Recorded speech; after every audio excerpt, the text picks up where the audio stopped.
రెచ్చగొట్టే వ్యాఖ్యలు పోలీసుల విధులకు భంగం కలిగించిన కేసులో హుజూరాబాద్ ఎమ్మెల్యే పాడి కౌశిక్ రెడ్డి ఇవాళ సిఐడి అధికారులు ఎదుట హాజరు కానున్నారు. ఈ విచారణకు హాజరు కావాలని సిఐడి ఇప్పటికే ఆయన వారికి 41A సిఆర్పిసి కింద నోటీసులు జారీ చేసింది. జనవరి 29న వేణబంకలో సమ్మక్క సారక్క జాతరకు 15 కార్లతో ర్యాలీగా వెళుతుండగా కౌశిక్ రెడ్డిని పోలీసులు అడ్డుకున్నారు. ఈ క్రమంలోనే భద్రతా సమస్యలు ఉత్పన్నమవుతాయని అడ్డుకున్న పోలీసులతో కౌశిక్ రెడ్డి వాగ్వాదానికి దిగారు.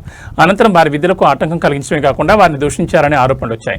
ఈ కేసులో పోలీసులు కౌశిక్ రెడ్డిని A1గా చేర్చారు. ఆయనతో పాటు మరో 15 మందిని సహనిందితులుగా ఎఫ్ఐఆర్లో పేర్కొన్నారు. పోలీసుల విధులకు అడ్డం కలిగించడం, ప్రభుత్వ అధికారులను దూషించడం, మత విద్వేషాలు రెచ్చగొట్టేలా వ్యాఖ్యలు చేయడం వంటి తీవ్రమైన ఆరోపణలపై ఈ కేసులు నమోదవున్నాయి. ఈ మేరకు ఇవాళ హైదరాబాద్లోని సిఐడి కార్యాలయంలో అధికారులు కౌశిక్ రెడ్డి దంపతులను ప్రశ్నించనున్నారు. జనవరి 29 జరిగిన ఘటనకు సంబంధించి వారి వద్ద ఉన్న సమాచారాన్ని సేకరించడంతో పాటు ఆ సమయంలో చేసిన వ్యాఖ్యల వెనుక ఉన్న ఉద్దేశాలను అధికారులు అడిగి తెలుసుకోనున్నారు.